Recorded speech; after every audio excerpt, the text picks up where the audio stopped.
Great. Good morning, everybody. I'm so excited to see you all in the meeting house, and whether you're Zooming in from near and far, welcome, welcome, welcome. It's so nice to see people in the sanctuary and the windows open and a bright sunny day, and yay, yippee. Anyway, I'm Pam, and I'm one of the trustees, and my assistant here.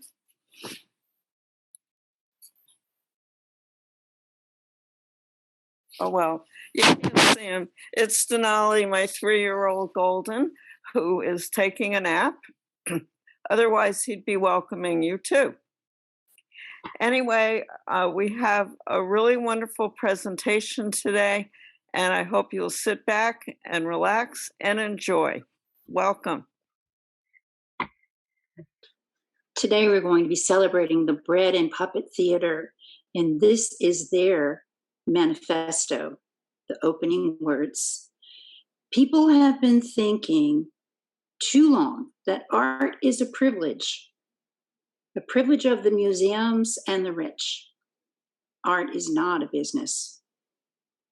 It does not belong to banks and fancy investors. Art is food. You can't eat it, but it feeds you. That's from Why Cheap Art Manifesto, Bread and Puppet Theater. Now, please join us as Tina reads our manifesto, our affirmation.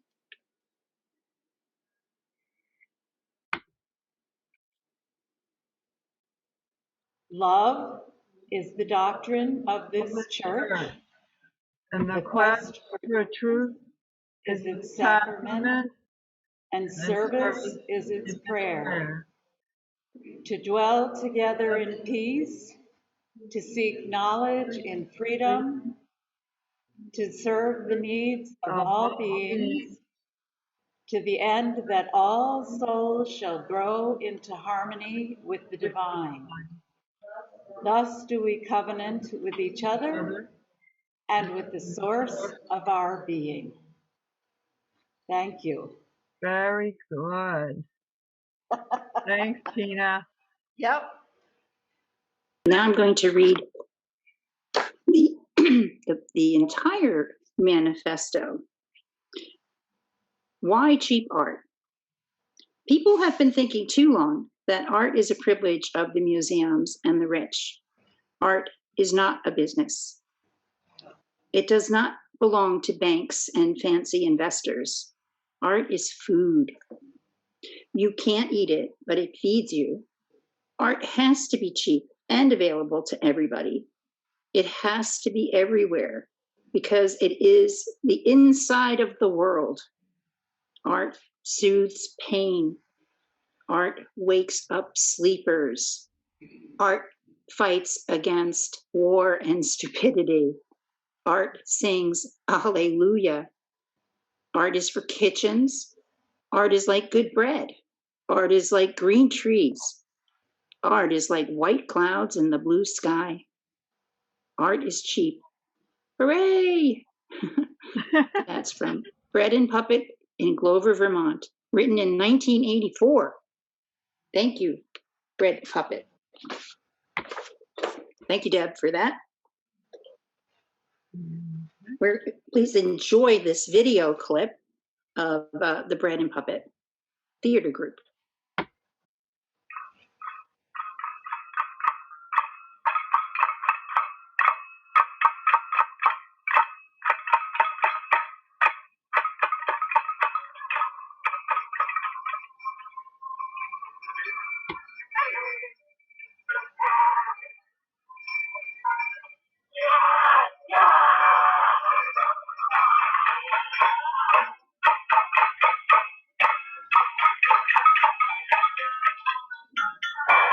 Since 1963, the sounds and images of Peter Schumann's Bread and Puppet Theater have been attracting the public's attention as their giant puppet creatures and 12-foot-high stilts have paraded down our city streets and avenues in celebration and in protest.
Right. The next one was Mellen introducing the service. She designed the service and sent all these clips to Deb to coordinate and queue up, and yep, Or not. worked on that a long time. Hello, everyone. I'm Mellen Kennedy, and it is my delight and my honor to serve as the minister for the Springfield Meeting House in Vermont. When I was in seminary, I had the realization that bread and puppet theater was one of the foundational inspirations for me in understanding worship. And when I read the book Rehearsing with Gods, which one of the co-authors is Marc Estrin, I was just in tears because Marc captured the magic of bread and puppet and the spiritual message, the worship aspect of the power of bread and puppet. I'm delighted that Marc has agreed to participate through this recording in the service today. Marc met Peter Schumann, the founder of Bread and Puppet, back in 1969 or 70, so more than 50 years. Marc has been a close collaborator and companion with Peter and has insights about Bread and Puppet. A little bit more about Marc. He's an old friend of mine, and he lives currently in Burlington, Vermont. He's a novelist. Probably his most well-known novel is Insect Dreams. He's also a cellist. He's a political activist. And with his wife, Donna, has founded Fomite Press. And among other things, Fomite Press has produced, in the neighborhood of 20 or so books by Peter Schumann, the founder of Bread and Puppet. So what follows is excerpts from a conversation between myself and Marc. And Marc has so many wonderful stories and insights about Bread and Puppet that are worth hearing, so enjoy. Thanks for being here today. So what that immediately set into motion was a practice of Peter and me, at least once a year, finding some musical show to do, and that musical show would be embedded in the landscape. Mm. And when Bread and Puppet moved from Goddard to Glover, where it is now, they inherited a landscape that is absolutely fundamental to the God sense, the worship sense, the more than natural, supernatural, übernatural, but absolutely concentratedly natural of the hills and the pine forest and the slope and the slopes and the distances, so that in Glover, puppets and big puppets, really big puppets, could make entrances from a quarter of a mile away. And things are very slow, and it takes a long time to walk a quarter of a mile, with a big puppet. And so the New York City thing was really fast, pa, pa, pa, pa, pa, on the streets. But when they got to Glover, everything slowed down. And the characteristic slowness of Bread and Puppet was sort of started with the ascent of Jephthah's daughter up to the top of the mountain, but continued in spades in the new landscape. And the new landscape, I think, is fundamental to the spiritual and religious elements of the theater. Peter Schumann is a remarkable human being, and you're so fortunate that you have had a close working relationship with him for 45 years or so, and his inspiration. You start your book, the one Rehearsing with Gods, on death, and Peter's willingness, commitment really, to look at death and look at the cycles of life and the theme of hope. It's woven through all of Bread and Puppet. Tell us a little bit about Peter, if you would. Well, Peter's German. He's now 88 years old. He comes out of in as much as he's an artist, he comes out of the great German street tradition of building big puppets and having, and he brought that with him to New York. And when the Vietnam War was heating up and the big demonstrations were happening, people came to him and said, "Can you build something big but light enough to carry?" If I remember right, you're making the distinction between the circus. So when Bread and Puppet was meeting,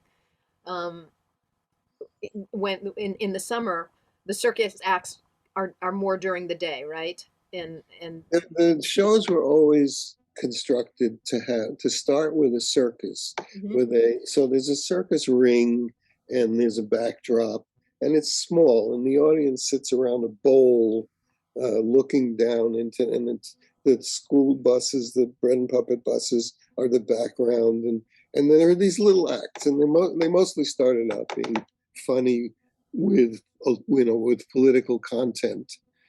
And after the circus was over, the circus band would lead people up the hill, and the whole audience would follow up the hill, and then sit on the side of a hill where a huge landscape showed in front of you. And then there would be the pageant. So first the circus, and then the pageant. And the pageant was mysterious. Nobody knew what it was really about. Nobody could really explain it, including the puppeteers. The pageant used gigantic puppets to fill this big space. And it was, like the difference between the Mozart String Quartet and the Mahler Symphony. It was like just big, slower, and so circus to pageant, and then there were sometimes shows in the evening. Would you talk a little bit about why Cheap Art Manifesto? In the service itself, we have just heard that read aloud, so people have heard the words, but it's more than words. It's like resides in the hearts of the puppeteers, the community of people who make Bread and Puppet happen. For one thing, when you're trying to take up, say, 14 acres with the show, it better be cheap. It better be made of cardboard and house paint, because you're not going to do fine artwork, expensive fine artwork in that kind of space. But cheapness that is living not as consumers, but living as creators, finding material to work with and shaping it into something instead of going to the store and buying it. In fact, we had a really interesting incident. We started out using hinges, and it was on tour, Nicaragua or somewhere, and one of the puppeteers that joined us to be, to be in the shows, said, why do you, how much did that hinge cost? Oh, is it $8? $8? That's 2 days worth of food. Why do you need a hinge?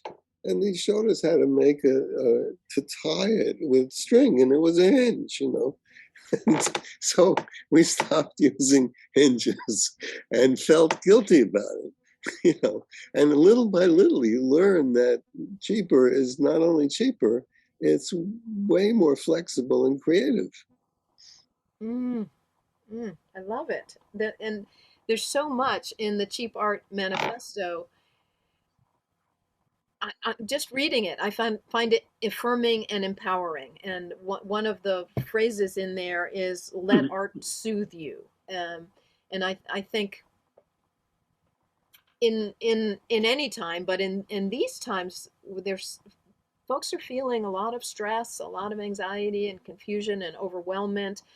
And I think art is part of the answer. It's part of the medicine that we need right now. I don't think of bread and puppet art as soothing at all. And if it says that, let's see, there's one up on my wall, but it may say that. Yeah, I have it right here. Oh, art soothes pain. That's a different thing. Yeah. Okay. And the way art soothes pain is by using the pain and working through it, working with it as if it were paint and script and all of that. And so it's not just pure pain, it's applied pain. And I think that that's very true in most bread and puppet. Most bread and puppet works are about things that shouldn't be, and trying to provide alternatives or trying to exemplify fighting them and winning over these horrible circumstances and power struggles. So I don't think of bread and puppet as soothing in itself at all. I think bread and puppet works with pain. I want to invite everyone who's listening to go there. Homework for you. If you can, go to, everyone probably who has access to a computer can at least go to the website, check out the Bread and Puppet website. That's a great place to start. And if you can, go there in person up in the Northeast Kingdom in Glover, Vermont. And tell us, Marc, about how a person can not just watch, but be involved. Oh, yeah. Well, so, these are shows that require lots of people. There's one puppet, Mother Earth, that takes about 80 people to operate it, it's used in the pageant. It's often the culmination of the pageant, but those 80 people have to show up, and showing up to operate a big puppet or showing up to be one of, 100 population. And then you can do that. You can show up on a Saturday at 10 o'clock is usually when the first weekend rehearsal is, 10 until noon, and just say, I'm here, what do you want me to do? And then you can get into being in the show. The trouble with being in the show is you're behind something, or you have a mask and you can't hardly see anything. And, so it's nice to do that, but you don't have any experience inside the puppet of what the show is. You're looking out for these tiny holes and you're, so I wouldn't recommend that for people who want to see a show. To be in the show is quite different. Although that in itself, that difference, that pain, carrying those heavy things around, walking blindly. What was my cue? To have to ring the bell? Oh, what am I supposed to do? It's a thing to do that stuff. But if you come up at Saturday at 10, you can also watch the dress rehearsal, because there's going to be a show Saturday at the afternoon.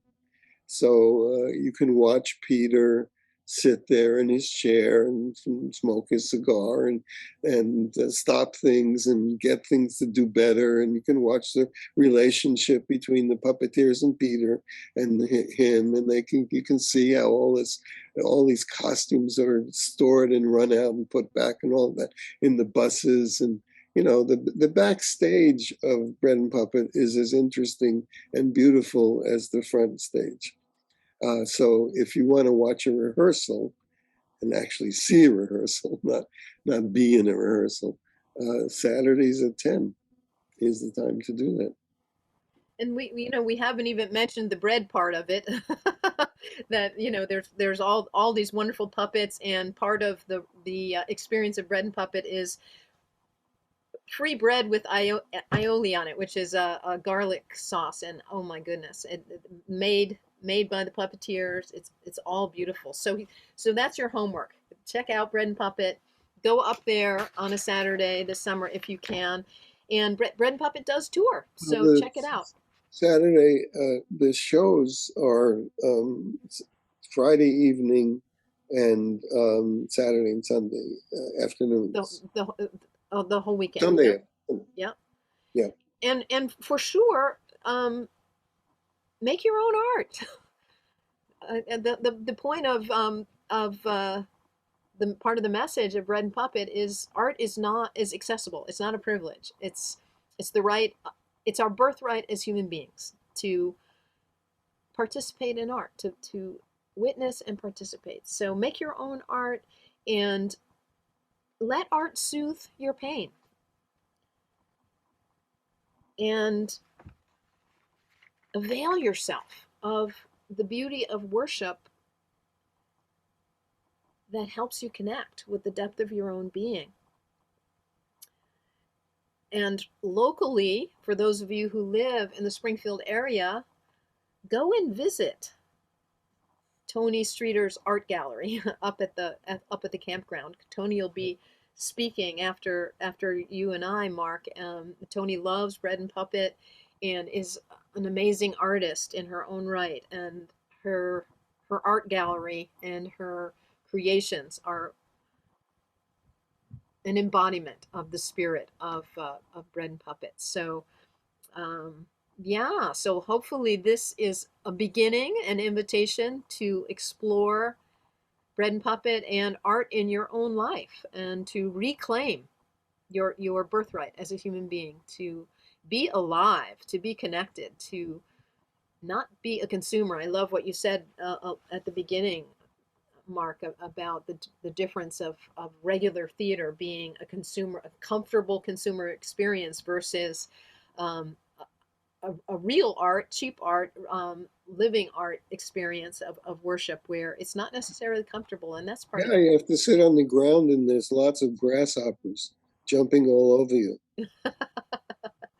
Yeah, and to connect with nature and to connect with other people in the depth of your own being as you witness the fun, the joy, the music, the pageantry of Bread and Puppet, and finding a way in your own life to do that. So thank you so much, Mark, for being with us, and hopefully we'll continue our conversation. We'll find a way to continue this conversation.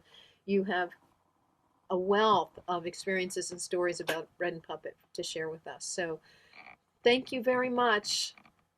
Okay, nice to be with you, Mellen. The service will continue then. I invite you to join, to mute yourselves at home, and to join the virtual choir in a rendition of Alleluia. Alleluia, alleluia, alleluia.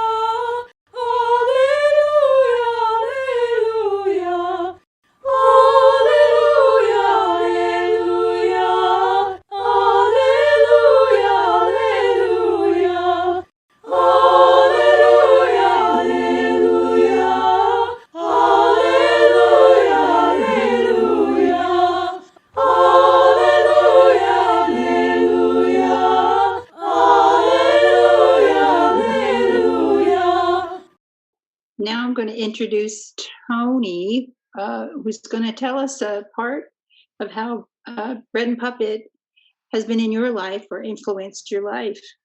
Okay. Thank you. Thank you for the introduction, and thank you, Mellen, for the introduction. And I have a special guest here today, and he just took his mask off, and his name is Cluck, and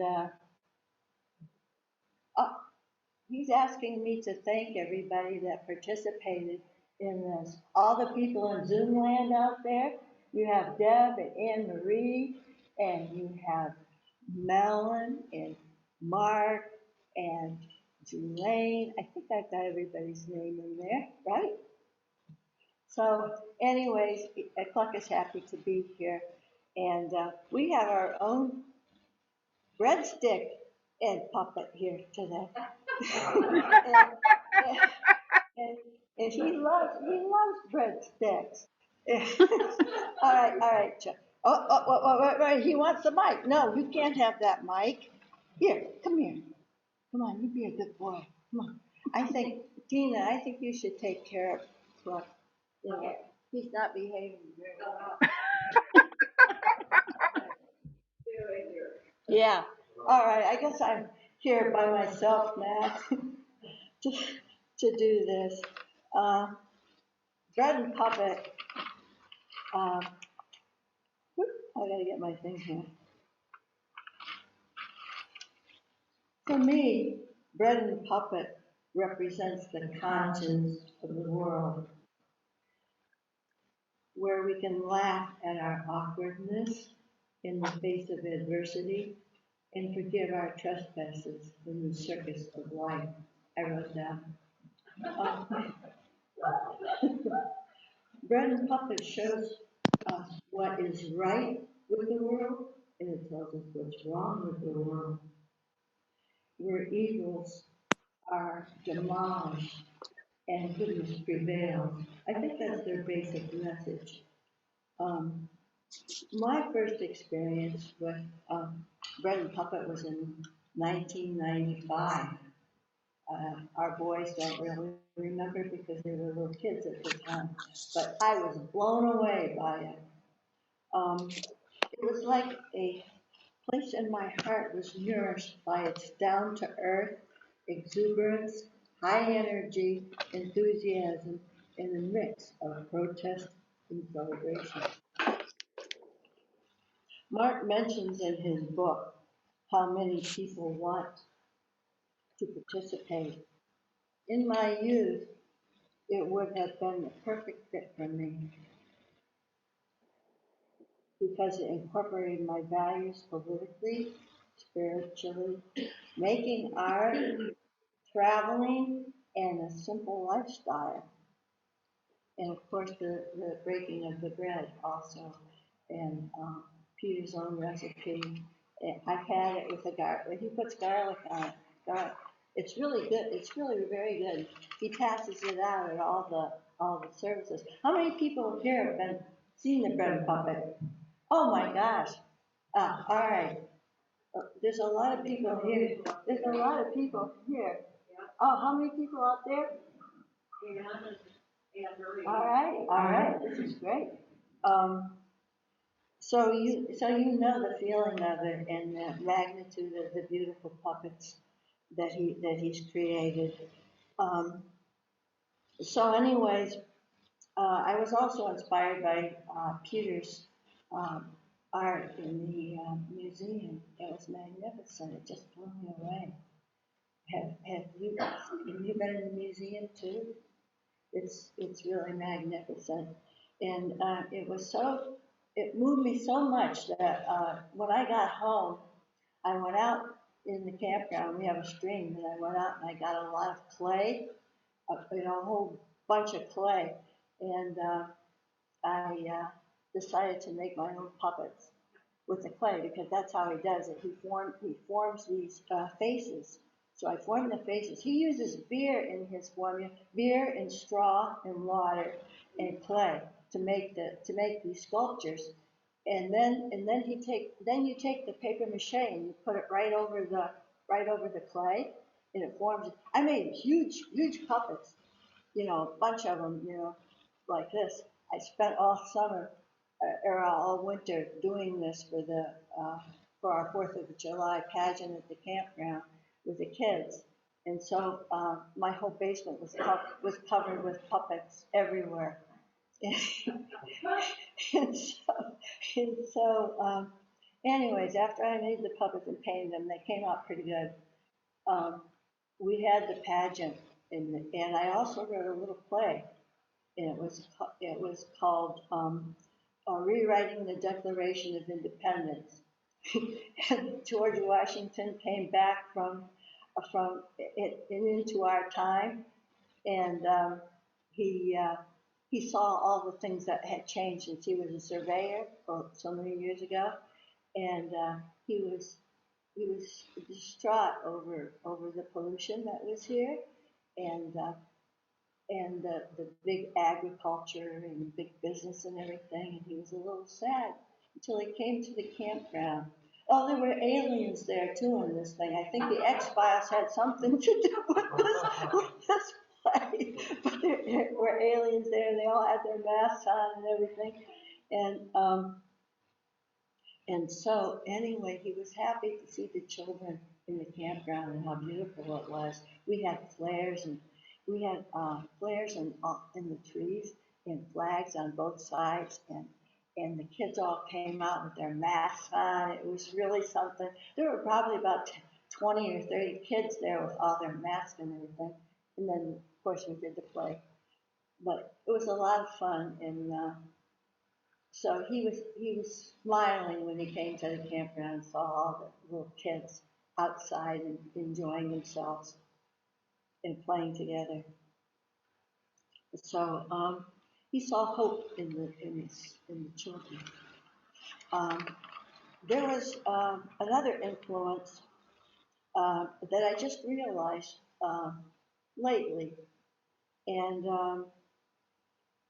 it all started when John and I had gone out to Arizona, and we were in beautiful Patagonia. I don't know if anybody's ever been to Patagonia. It's a big bird watching place in Arizona, and it's beautiful. They filmed Oklahoma there. It has all this beautiful grassland, and you can see the mountains way in the distance, and clumps of trees here and there. It's just gorgeous. And the road was it was a dirt road that John and I were on. Border Patrol was behind us. We didn't realize it, but that's another story. And it's only about 17 miles from the Mexican border in the town of Nogales, Mexico. So we were going down that road, and we noticed that there was a lot of clay. So we gathered up a bunch of clay and put them in a paper bag, a plastic bag, and brought it back home to Vermont. And I made some sculptures out of it. And it wasn't until recently that I realized that these sculptures were actually probably subconsciously influenced by Bread and Puppet in these grandiose sculptures of his that I was so impressed with so many years ago. So I have some here with me today. Wait a minute. You know what I'll do? I'll hold them up so you can see. Now tell me if you don't think that there's some resemblance in these. Can you see them? Yeah. And I made a total of 8 of these, and so I just brought 3 of them today. At the time, I really wasn't thinking of Bread and Puppet, but subconsciously, you know, when you're an artist, the experiences that you have in life all influence your art very much. And that's one. Here's another right now. These were made out of the clay that we got in Arizona. You see the faces in them and the hands. Can you see the influence of it? You know, I never even thought of it until just lately when we were doing the show. I thought, oh my God, look at that! They look a lot like his. Strange. Yeah. And here's another one. Like I said, there's 8 of them. Here's the other one. Here's another one. Actually, these are, what I was thinking about was man's relationship to animals, the animal world. And these are animals and people. See the hands on this? That's that. Okay? Now, this right here, this is a poster that I made. It's my version of cheap art. It's made on cardboard, and the figure here, this large figure, represents money and big business and all the effects that it has in the natural world. And you can see what's happening down here to the critters, the creatures, how it's affected the environment and the tragedy of that, just because of the greed that is coming from that, and so that was my my version of cheap art. I really think I'm a bread and puppet wannabe, and it takes a lot of stamina, like Mark said, to do that work. And like you are behind the scenes, you can't really see the product of what you're doing as a whole, like the audience can. So because the puppets are so immense, but I'm grateful for having had the experience of bread and puppet, and it's something that could have been, but I have my own art in the campground, and being able to have that privilege of expressing myself. So thank you for listening to me.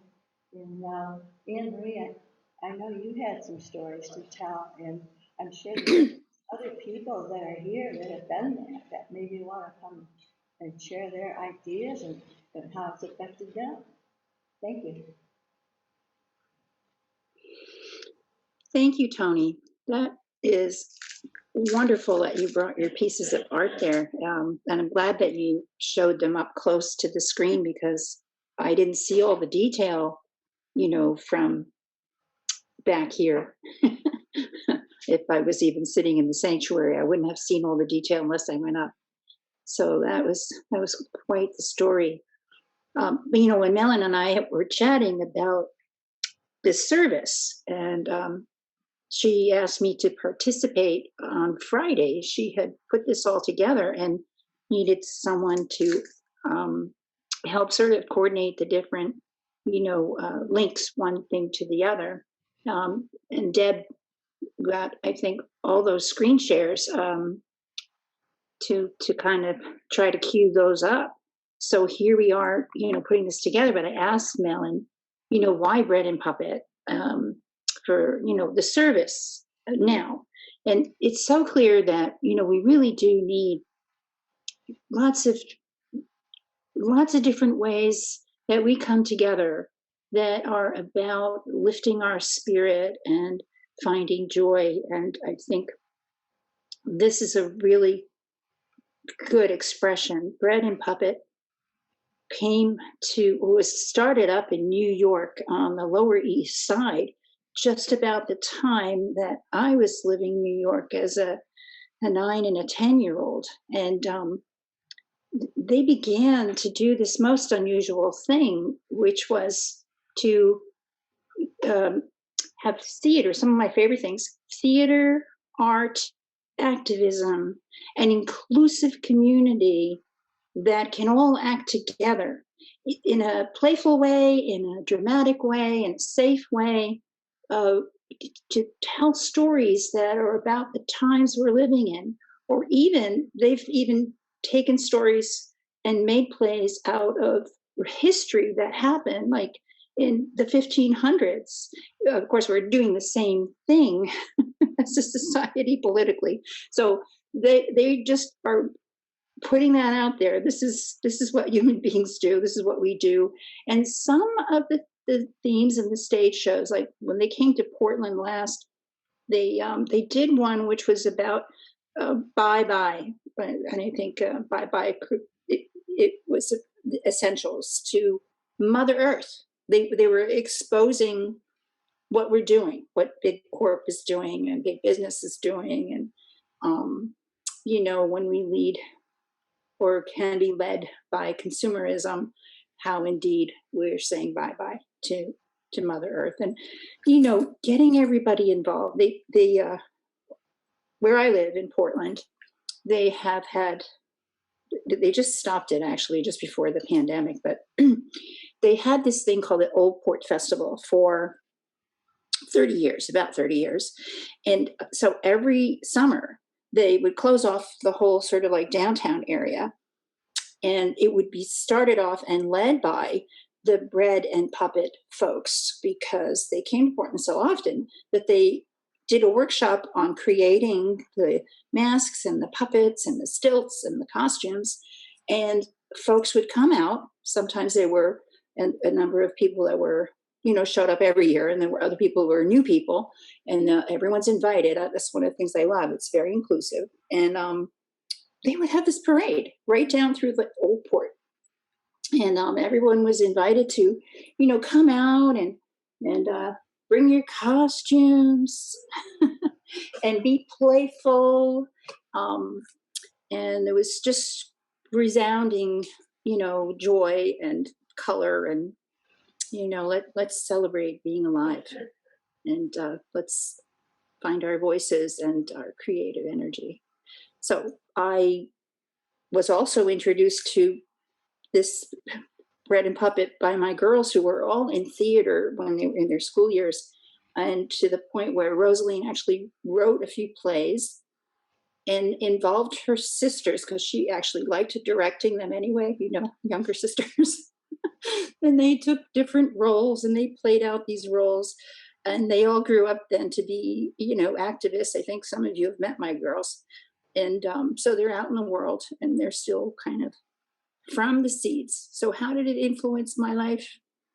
With joy and informed activism, but mostly this inclusiveness, you know, the community, part of what we do here in this Springfield meeting house. So that's the story that I have. Oh, there's one more tiny story I'll tell you. I also got involved a couple of decades later when I moved to Portland with a small theater group, and they were talented musicians. And one night we had an impromptu parade, because in their back storage room, they had a number of the different masks and stilts and costumes. So just kind of spontaneously brought them out and had a small parade. Those who were at this 60th birthday party for my friend had a small parade at 9:00 at night in South Portland, and where we went by with, you know, twirling lights and balloons and stilts. And then it was all over in 10 minutes. We were back in the house. And of course, the police came to the door and said that we didn't have a permit to have a parade. And how come they weren't invited? So it all ended with a laugh. It was pretty cool. All right. So I would like to now introduce the virtual choir. I think this is the last cue for you, Deb. No, it can't be. But that's not where I'm going. Sorry. I'd like to invite you to join now in a meditation time for meditation and prayer.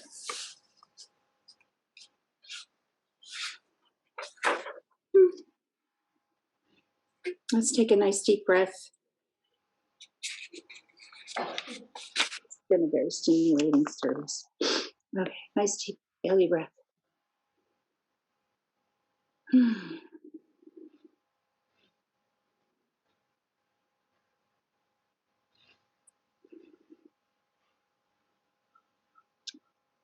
Let's open ourselves to the creative source that exists within all of life, forever changing, forever fluid. This is the Creator's gift to us. And using our creativity is our gift back. Art is life, intensified, brilliant life. Blessed be. And now I invite you to mute yourselves at home and join the virtual choir. Yep. We could have that one.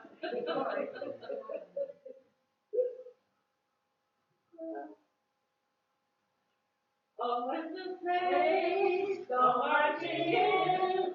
Oh, when the saints go marching in. Gonna be in number. When the saints go marching in. Oh, when the saints go marching in.